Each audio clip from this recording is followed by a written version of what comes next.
নিজেকে তো খুব দেশপ্রেমিক দাবি করতে পারি, নিজেকে অনেক সুশীল মনে করি, অনেক বড় নেতা দাবি করি, অনেক বড় রাজনীতির ক্যারিয়ারে সফল মনে করি, কিন্তু আজকে দেখা যায় অনেক মানুষকে চোখের সামনে কুকুরের মতো হত্যা করা।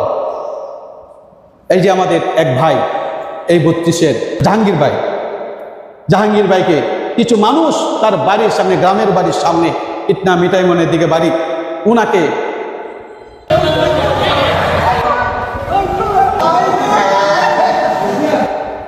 ছুরি দিয়ে আঘাত করতে করতে তাকে হত্যা করে ফেলেছে।